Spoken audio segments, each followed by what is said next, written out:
Sir ನಿನ್ನೆ ಮೊನ್ನೆ ಚಿಕ್ಚಾಟಲ್ಲಿ Tanisha madam ಇದಕ್ಕೆ ಹೊರತೂರವರು ನನ್ನ ಪ್ರೊಡಕ್ಷನ್ ನಾವೆಲ್ಲ ನೀವು ಪ್ರೊಡ್ಯೂಸ್ ಮಾಡ್ತೀರಾ ಅಂತೀವಿ, ಅವರೇ ಪ್ರೊಡ್ಯೂಸ್ ಮಾಡ್ತಾರಂತೆ, ನೀವು ಅದೆಲ್ಲ ಆಕ್ಟ್ ಮಾಡ್ತೀರಂತೆ.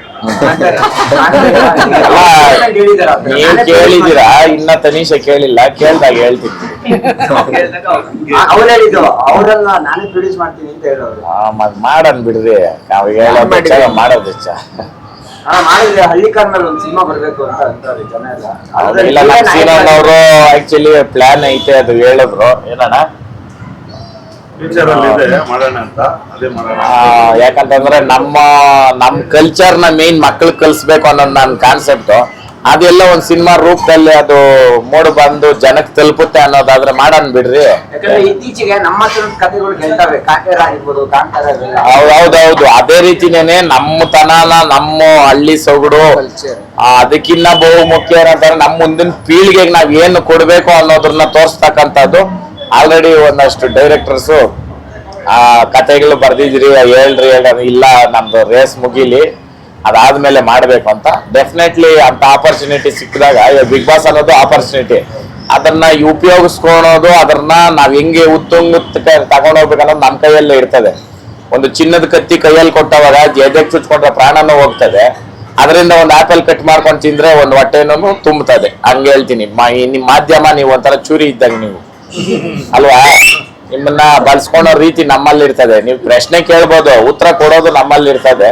ಅದಕ್ಕೆ ದಯವಿಟ್ಟು ಕಾಂಟ್ರವರ್ಸಿಗಳದ್ದು ಸ್ವಲ್ಪ ಕಡಿಮೆ ಮಾಡ್ರಿ. ನಾವ್ ಯಾವತ್ತೂ ಅದಕ್ಕೆ ಓದೋನಲ್ಲ, ಅವ್ರ ಹಂಗಂತೆ ಇವ್ರ ಹಿಂಗಂತೆ ನನಗೆ ಬೇಕಾಗಿಲ್ಲ. ನನ್ನ ಕೆಲ್ಸಗಳೇ ನನ್ನ 108 ಐತೆ. ನಾವ್ ಮಾಡ್ಬೇಕಾಗಿರೋದು ನಮ್ಮ ಸ್ನೇಹಿತರು, ನಾವ್ ಮುಂದೆ ಏನ್ ಮಾಡ್ಬೇಕು ಅನ್ನೋದು ಇರ್ತದೆ. ಬಿಟ್ರೆ ನಮ್ದು ನಾವ್ ಎಲ್ಲಿನೂ ಅವಳ ಹಂಗೆ ಇವ್ನ ಹಿಂಗೆ ಎಲ್ಲಾದ್ರೂ ನೋಡಿದ್ರೆ ಇಷ್ಟು ವರ್ಷ ಇಂಟರ್ವ್ಯೂ ಕೊಟ್ಟಿದ್ದೀನಿ, ಇಲ್ಲ ನಾನೇ ಕಿಂಗು ನಾನೇ ಕಿಲಾಡಿ ಅಂತ ಎಲ್ಲಾದ್ರೂ ಹೇಳ್ಕೊಂಡಿದ್ದೀನ. ಬಟ್ ಆದ್ರೂ ಕೆಲವೊಂದು ಷಡ್ಯಂತ್ರಗಳು ಅದು ಏನ್ ಹೇಳ್ತೀನಿ ಅಂದ್ರೆ, ನಾನೆಲ್ಲ ಹೊಸದು ಹೇಳೋದು ಹಳ್ಳೇದು ಹೇಳಲ್ಲ. ಒಂದು ಕಾಗೆಗೂ ಒಂದು ನವಿಲ್ಗೆ ಹೋಲಿಸ್ತೀನಿ. ಕಾಗೆ ಕೆಲಸ ಏನು, ಏಸ್ಕೆನಲ್ಲಿ ಹೋಗಿ ತಿನ್ಬಿಟ್ಟು ಬಂದ ಅದು ಕಾಕ ಅಂದ್ರೂ ಅದನ್ನ ಕಾಗೆ ಅಂತಾರೆ. ಬಟ್ ನವಿಲ್ಗೆ ಹಂಗಲ್ಲ, ಅದಕ್ಕೆ ಆದ ಪ್ರತ್ಯೇಕವಾದ ಸ್ಥಾನ ಐತೆ. ನವಿಲ್ ಗರಿ ಕೆಳಗೆ ಬಿದ್ರೆ ತಗೊಂಡೋಗಿ ಮನೆಯಲ್ಲಿ ಇಟ್ಕೊಂತೀರಿ, ಕಾಗೆ ಸತ್ತೋದ್ರೆ ತಗೊಂಡೋಗಿ ಒಳಗಿನಲ್ಲಿ ಮನೆ ಒಳಗೆ ಇಟ್ಕೊಂತೀರಾ. ಇಷ್ಟೇ ವ್ಯತ್ಯಾಸ. ಅವುಗಳ ಕೆಲಸ ಏನಿದ್ರೆ ಕಾ ಅನ್ಕೊಂಡೇ ಇರ್ಬೇಕು. ಈ ಕೆಲವೊಂದು ಏನವೇ ಅರ್ಥ ಆಯ್ತಾ ನಾನು ಯಾರಿಗೆ ಹೇಳ್ತಾ ಇದ್ದೀನಿ ಅಂತ? ಅದಕ್ಕೆ ಅವುಗಳ ಕೆಲಸ ಅದೇನೇನೆ, ಏಸ್ಕೆಲ್ಲೋ ತಿಂತವೆ, ನಾವ್ ಹಾಕಿರೋ ಅನ್ನನೂ ತಿನ್ಬಿಟ್ಟು ತಿರ್ಗಾ ನಮ್ಮ ಹತ್ರನೇ ಬಂದು ಕಾ ಅನ್ಕೊಂಡು ರೆಕ್ಕೆ ಹೊಡ್ಕೊಂಡಿರ್ತವೆ ಅಲ್ವಾ. ಅದೇ ನವಿಲ್ ಹೆಂಗ್ ಹೇಳ್ರಿ, ನವಿಲ್ ನರ್ತ ಮಾಡ್ಬೇಕಂದ್ರೆ ನಿಂತ್ ನೋಡಕ್ ಜನ ಇರ್ತಾರೆ ಅಲ್ವಾ, ಎಲ್ಲಂದ್ರೆ ಅಲ್ಲಿ ಮಾಡಲ್ಲ. ನವಿಲ್ ಗರಿ ಕೆಳಗೆ ಬಿದ್ರೆ ಏನ್ ಮಾಡ್ತೀರಿ ಹೇಳ್ರಿ, ತಗೊಂಡೋಗ್ ಪುಸ್ತಕದಲ್ಲಿ ಇಟ್ಕೊಂಡು ಇಲ್ಲ ಮನೆಯಲ್ಲಿ ಇಟ್ಕೊಂತೀರಿ. ಇಷ್ಟೇ ಇರೋದು ವ್ಯತ್ಯಾಸ. ಅದಕ್ಕೆ ಜೀವನದಲ್ಲಿ ಯಾವತ್ತೂ ನಾವು ಇನ್ನೊಬ್ರಿಗೆ ಮಾರ್ಗದರ್ಶನ ಆಗಿ ಬದುಕ್ಬೇಕು ಹೊರತು ಇನ್ನೊಬ್ರನ್ನ ಚೇರ್ಸಕ್ ನಾವು ದೊಡ್ಡವ್ರಾಗ ಪಕ್ಕದಲ್ಲಿರೋರು ಸಣ್ಣವ್ರು ಮಾಡೋದೆಲ್ಲ ದೊಡ್ಡತನ.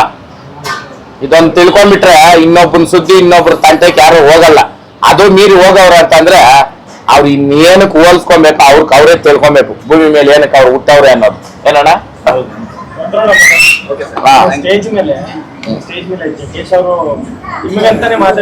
ಅದೆಲ್ಲ ಆಯ್ತು ಬಿಡಪ್ಪ.